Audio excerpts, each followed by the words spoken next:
Hello hi welcome to குக்லாஸ் kitchen. இன்றைக்கி நம்ம கிச்சனில் ஒரு சூப்பரான கத்திரிக்காய் சட்னி தான் பார்க்க போகிறோம். இது வந்து விஜய் ஆண்டியோட ரெசிபி. ஸோ நீங்கள் வந்து இதை நாகர்கோவில் ரெசிபின்னு கூட எடுத்துக்கலாம். இட்லிக்கு வந்து ரொம்ப சூப்பராக இருக்கும். வாங்க எப்படி செய்கிறதுன்னு பார்க்கலாம். ஜாம்நகரில் மழை ஸ்டார்ட் ஆகிடுச்சு, நல்ல மழை பெஞ்சிட்ருக்குது.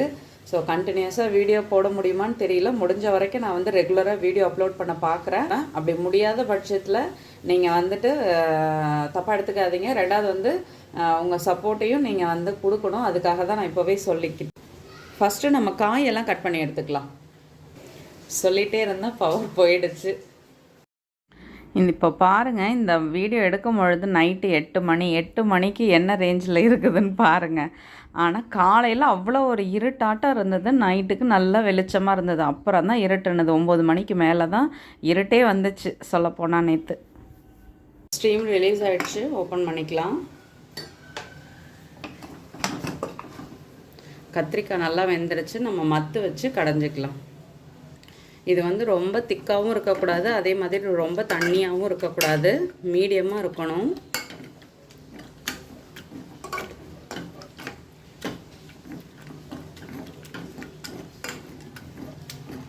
காலையில் 9 மணிக்கு பார்த்தீங்கன்னா அப்படியே ஈவினிங் மாதிரி இருந்தது.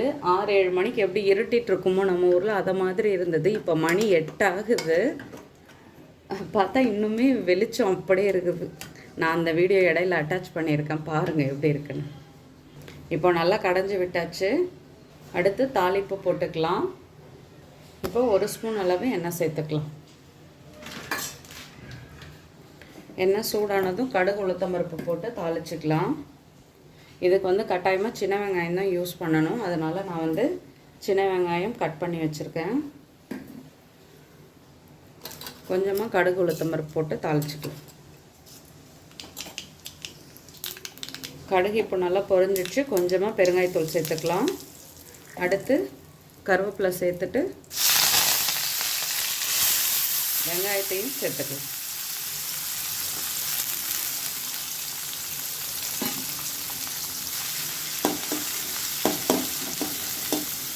வெங்காயம் நல்லா வதங்கிடுச்சு. அடுத்து தக்காளி சேர்த்துக்கலாம்.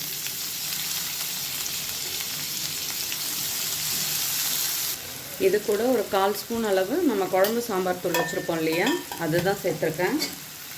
அதையும் இது கூடவே சேர்த்து நல்லா மிக்ஸ் பண்ணிக்கலாம். இப்போ இது வந்து நல்லா வதங்கிடுச்சு. நம்ம வந்து கடைஞ்சி வச்சுருக்க கத்திரிக்காய் இதில் சேர்த்துக்கலாம்.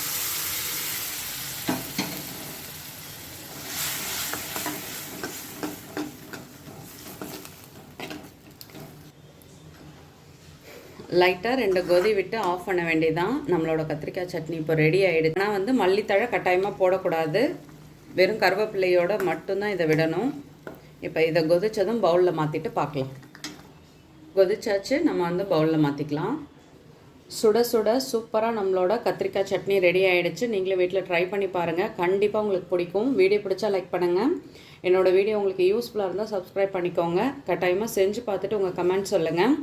கொஞ்சம் நல்லா புளிப்பாக சாப்பிட்ணும் அப்படின்னு நினைக்கிறவங்களுக்கு இது வந்து ரொம்ப சூப்பராக இருக்கும். ட்ரை பண்ணிவிட்டு கட்டாயமாக சொல்லுங்கள். தேங்க்யூ.